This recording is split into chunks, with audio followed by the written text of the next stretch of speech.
کیا میرے اوپر، یہ جو مجھے مارنے کی یہ جو کوشش کی گئی، اس کی پہلے آپ کو پتا ہو، اس میں مختلف چیزیں سن رہا ہوں کہ وہ فرینڈلی فائر ہے یا پتہ نہیں کیا ہے.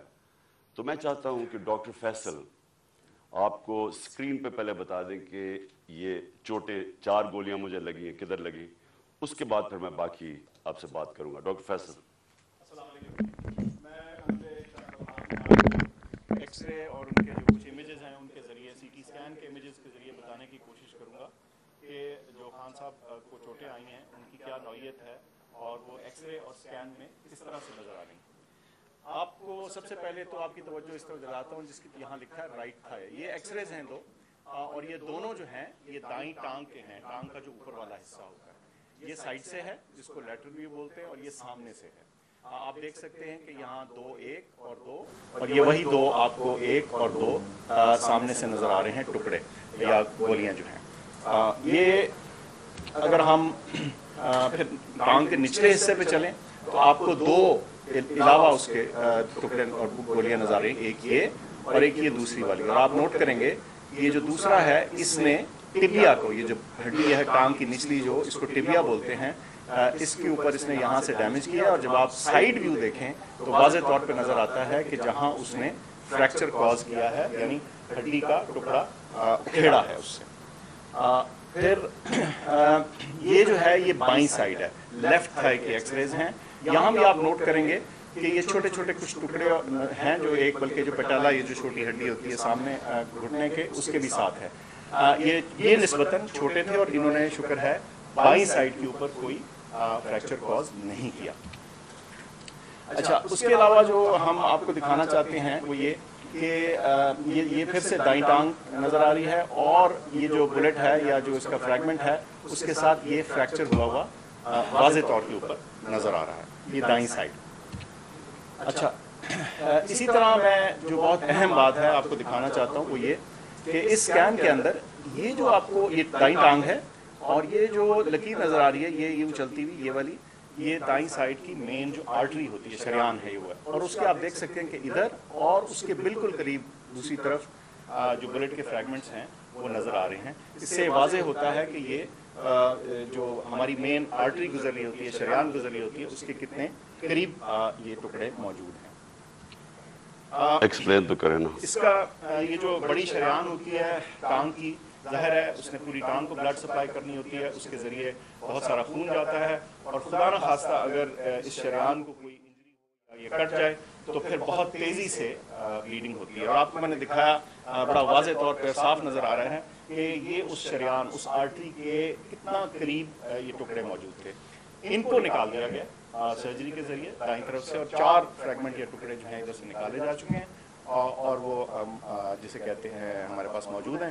اور بائیں طرف سے کوئی ہمیں ٹکڑا نکالنے کی ضرورت اس لیے نہیں پڑی کہ وہ کسی میجر اسٹرکچر کو ٹچ نہیں کر رہے تھے یا خطرہ نہیں ڈال رہے تھے یا پوٹینشلی خطرہ نہیں ڈال رہے تھے.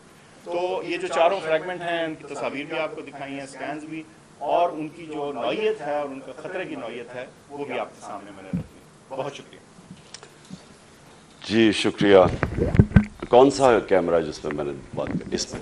جی اچھا جی، اس کے اوپر تو میں بعد میں آتا ہوں کہ یہ جو اٹیک کیا گیا اس کی میں تفصیل آپ کو بعد میں بتاتا ہوں، کیونکہ مجھے ایک دن جانے سے پہلے پتہ چل گیا تھا کہ یا انہوں نے وزیر آباد اور یا گجرات میں پلان کیا ہوا تھا مجھے مارنے کا، اور تو وہ اس کی میں تفصیل آپ کو بعد میں بتاؤں گا.